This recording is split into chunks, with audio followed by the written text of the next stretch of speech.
தெரிஞ்சுக்கணும் அப்படிங்கிறதுக்காகவும் 12th முடிச்சுட்டு நீங்களாம் என்னென்ன ஆப்பர்ச்சுனிட்டிஸ் என்னென்ன வாய்ப்புகள் எல்லாம் உங்களுக்கு எதிர்காலத்துல இப்பதான் நீங்க 12th ஆரம்பிக்கிறீங்க. ஸோ ஆரம்பிக்கும் போதே அது உங்களுக்கு தெரிஞ்சா நீங்க அதை இன்னும் நல்ல முறையில பயன்படுத்திக்கிட்டு இன்னும் கொஞ்சம் எக்ஸ்ட்ராவா கடின உழைப்புனா ரொம்ப கஷ்டப்பட வேண்டியதில்லை. ஸ்மார்ட்டா இன்னும் கொஞ்சம் நல்லா படிச்சு நல்ல மதிப்பெண்கள் வாங்கி இப்போ உங்க மேடம் இப்பதான் வந்திருக்காங்க ட்ரைனிங்கா பயிற்சி முடிச்சுட்டு அந்த மாதிரி எந்த இப்போ சார் சொன்னாங்க இல்லையா, நீங்க ஐஏஎஸ் ஐபிஎஸ் எந்த காம்படிட்டிவ் எக்ஸாம் எழுதினாலும் ஒரு டிகிரி அப்படிங்கிறது கட்டாயம் படிக்கணும். அது அந்த டிகிரி வந்து பிகாம் இருக்கலாம், பிகாம் சிஏ இருக்கலாம், எக்கனாமிக்ஸா இருக்கலாம், arts and science, engineering sir ஷிவர்ட் ஆர் என்ன வேணாலும் இருக்கலாம். அது நீங்க எப்படி ஒரு டிஃப்ரெண்டா டிசைன் பண்றீங்க அப்படிங்கிறது தான். அதனால அது ஒரு பெரிய சில பேர் அதே துறையாவே நிறைய இப்போ வளர்ந்துருச்சு. அதுலயும் நிறைய ஸ்கோப் இருக்கு. பட் அக்ரியா இல்லையா இதுவா அப்படிங்கறத நீங்க சூஸ் பண்ணிக்கிட்டீங்கன்னா இன்னும் கொஞ்சம் உங்க எஃபர்ட்ஸ் போடுறதுக்கு பெட்டரா இருக்கும். இப்போ 12th இருக்கீங்க இல்லையா, ஸோ இப்போ கட்டாயம் நீங்க ஒரு முடிவு எடுக்க வேண்டிய சூழ்நிலையில இருப்பீங்க. அக்ரினா அதுக்கேற்ற மாதிரி அக்ரிக்கு ஏற்ற மாதிரி நல்லா படிக்கணும், மார்க் ஸ்கோர் பண்ணணும், அடுத்த கவுன்சிலிங் வரும், ஏதாவது ஒரு அக்ரி காலேஜில் சேரணும். ஸோ அதுக்கேற்ற மாதிரி ஒரு 4-5 இயர்ஸ் நீங்கள் அது படிக்கிற இதில் போயிடும். அதுக்கப்புறம் ஃபேஷன் டிசைன்ங்கிறது எப்போ வேணாலும் நீங்கள் சூஸ் பண்ணி எடுக்கலாம். அது லைஃப் லாங்காக இருக்கும். நீங்கள் ஒரு 10 வருஷம் கழிச்சு கூட உங்களுக்கு அது ஆர்வம் இருக்குன்னா பண்ணலாம். பட் கரிக்குலமுக்கும் உங்கள் ஃபியூச்சருக்கு நீங்கள் என்ன அப்படிங்கிறத பெட்டராக டிசைட் பண்ணிட்டீங்கன்னா, இப்போ எனக்கு டிசைனிங்லாம் இன்ட்ரெஸ்ட் இருக்கு, ஃபேஷன் டிசைன் தான் அப்படின்னா தப்பெல்லாம் கிடையாது. நீங்கள் 12th முடிச்சதுக்கு அப்புறம் நிறைய கோர்சஸ் அதுலேயுமே இருக்கு. நீங்கள் இதை எப்படி நம்ம arts and science BA BSc சொல்கிறோம்.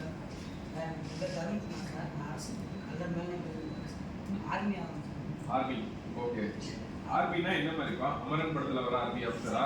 இல்லைங்க சார், 12th முடிச்சுட்டு அடுத்து காலேஜ் போகாம ஸ்ட்ரைட்டா ஆர்மி ட்ரைனிங் இருக்கும். 12th முடிச்சுட்டு ஓகே குட். ஏன் எதனால ஆர்மிக்கு போகணும்னு ஆசைப்படுறீங்க? சின்ன வயசுல அது ஒரு எய்ம். ஓகே இப்போ ஆர்மிக்கு போகணும்னா என்னென்னலாம் ஃபிசிக்கல் எப்படி இருக்கும்? எஸ்பி சார் தான் இருக்காங்க. சார் ஆர்மி போகிறது நல்ல எய்ம். ஸோ 2 வகையில் போகலாம். ஒன்று வந்து அந்த நம்ம டிகிரி முடிச்சுட்டு சப்போஸ் இன்ஜினியரிங் எல்லாம் முடிச்சுட்டு ஐஐடியோ என்ஐடி உங்களோட 12th மார்க் வச்சே கட் ஆஃப் வரீங்கன்னா ஒரு 195 அண்ட் அபோவ் சொன்னாங்க இல்லையா, 195 வராமல் 192 வந்துச்சுன்னா உங்களுக்கு மேலே ஒரு 2000-3000 பேர் ஒரு 2 மார்க் தான். ஸ்டேட் லெவலில் யோசிச்சு பாருங்க. இப்போ நம்ம ஒவ்வொரு வருஷமும் 4 லட்சம் 6 லட்சம் பேர் வந்து இந்த இன்ஜினியரிங்காக அந்த 12th முடிச்சுட்டு வெளியே வரவங்களே. இல்லை ஆர்ட்ஸ் அண்ட் சயின்ஸ் போகிறவங்க எப்படி பார்த்தீங்கன்னா இன்ஜினியரிங் போகிறவங்க 2 லட்சம் பேருக்கு குறையாம வராங்க. ஸோ நீங்கள் ஒவ்வொரு மார்க்கும் ரொம்ப முக்கியம். இன்ஜினியரிங் அப்படின்னா ஒரு மார்க் விட்டீங்கன்னா ஒரு 2000-3000 பேர் பின்னாடி தருவாங்க. உங்களுக்கு அண்ணா யூனிவர்சிட்டி கிடைக்க வேண்டியது ஏதோ ஒரு மார்க் விட்டதுனால நீங்கள் சென்னையை விட்டுட்டு கோயம்புத்தூர்ல ஏதாவது காலேஜ் சூஸ் பண்ணுற மாதிரி இருக்கும். இன்னும் ஒரு மார்க் குறைஞ்சிங்க அப்படின்னா வேற அதர் சிட்டிஸ். இப்போ நமக்கு தெரிஞ்சதுல நம்ம ரொம்ப டெவலப்பிங் சிட்டிஸில் சென்னையோ கோயம்புத்தூரோ திருச்சி மதுரை அந்த மாதிரி டயர் 2 சிட்டிஸ்ன்னு சொல்லுவாங்க. ஸோ அங்கெல்லாம் போனீங்கன்னா இன்னும் உங்களுக்கு நிறைய எக்ஸ்போஷர் கிடைக்கும், நிறைய விஷயங்களை நீங்கள் கற்றுக்கலாம். உங்கள் லாங்குவேஜ், உங்கள் சாஃப்ட் ஸ்கில்ஸு எல்லாமே இம்ப்ரூவ் ஆகும். இன் அடிஷன் டு உங்கள் கரிக்குலர் எஜுகேஷனோட.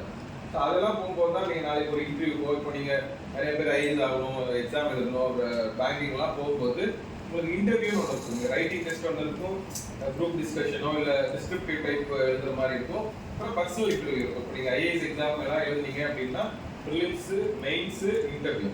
ப்ரிலிம்ஸ் வந்து நீங்கள் சூஸ் த பெஸ்ட் ஆன்சர். இப்போ சரியான விடையை தேர்ந்தெடுத்து படிக்கிறீங்க இல்லையா, 4 ஆன்சர் இருக்கும், யூ கேன் சூஸ் டிக். அதை OMR ஷீட்டில் டிக் பண்ணுவோம், அவ்வளோதான்.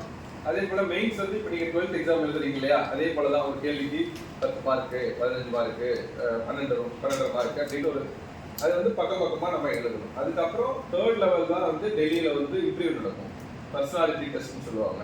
ஸோ அப்போ தான் உங்களோட பர்சனாலிட்டியை ரியலாக செக் பண்ணுவாங்க. இது வந்து ஏதோ ஐஏஎஸ் எக்ஸாம் மட்டும் இல்லை, இப்போலாம் எல்லா எக்ஸாமுக்குமே இன்டர்வியூ அப்படிங்கிறது. நீங்கள் ஒரு சாஃப்ட்வேர் இன்ஜினியர் ஆகணும்னு சொன்னீங்க இல்லையா, ஸோ பிளேஸ்மெண்ட் அப்படிங்கிறது டிஃபால்ட்டா வந்து இன்டர்வியூ அப்படிங்கிறது. இன்டர்வியூ தான் படத்துல எல்லாம் காமிக்கிற மாதிரி பசங்க கேர்ள்ஸ் எல்லாம் இருக்கீங்க இல்லையா, தூக்கிட்டு ஹாஸ்பிட்டல் போடி வர முடியுமா?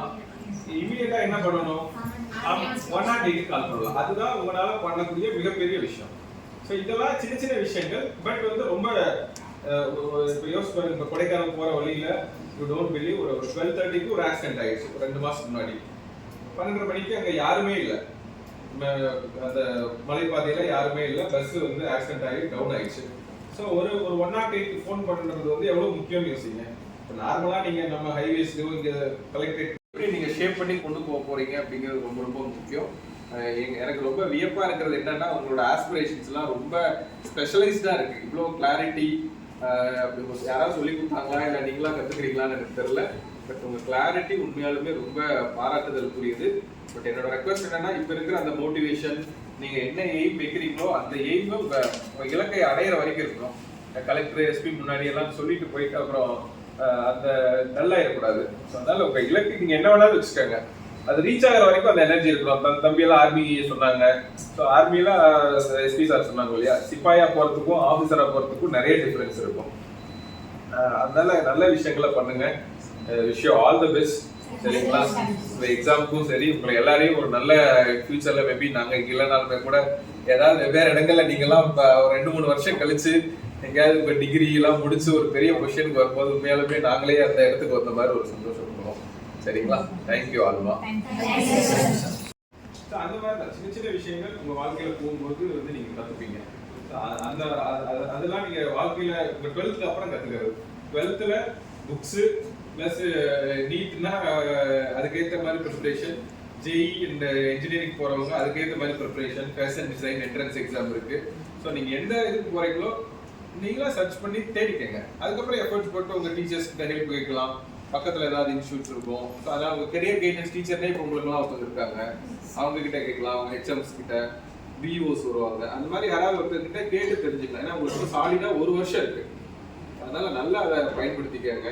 சரிங்களா? உங்களை எல்லாம் இன்னைக்கு வந்து ரொம்ப ஷார்ட் டியூரேஷன்ல தான், சனிக்கிழமை தான் நாங்கள் பிளான் பண்ணோம் இன்னைக்கு ஆரம்பிக்கணும்னு. எங்கள் டீமும் உங்களுக்காக நிறைய வேலைகள் செஞ்சுருக்காங்க பேக்ரவுண்டில். பார்க்கறதுக்கு நம்ம எல்லாரும் ஒரு 30 பேர் உட்காந்து பேசிட்டு இருக்கோம். பட் ஒவ்வொரு டிசைனும் பார்த்து அந்த எங்கள் டீம் உங்களுக்காக பண்ணியிருக்காங்க. ஸோ அவங்களுக்கும் உங்கள் எல்லாருடைய சார்பிலையும் ஒரு நன்றியை தெரிவிச்சுக்கிறோம். நான் உங்களை எல்லாத்தையும் சந்திக்கிறது ஒரு பெரிய விஷயம் எங்களுக்கு. உண்மையாலுமே எஸ்பி சாரும் நாங்கள் சொல்லுவோம். All the best. சரி,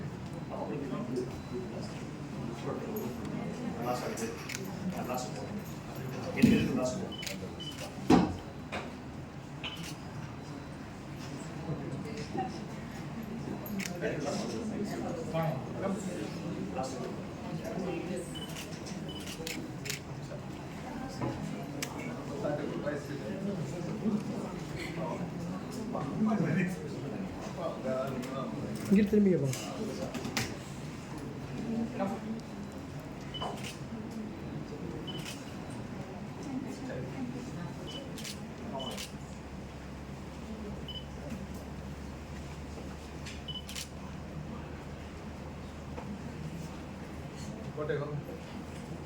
அப்பா டியர் ஒர்க் போகிறதுக்குள்ள நம்ம போயிட்டு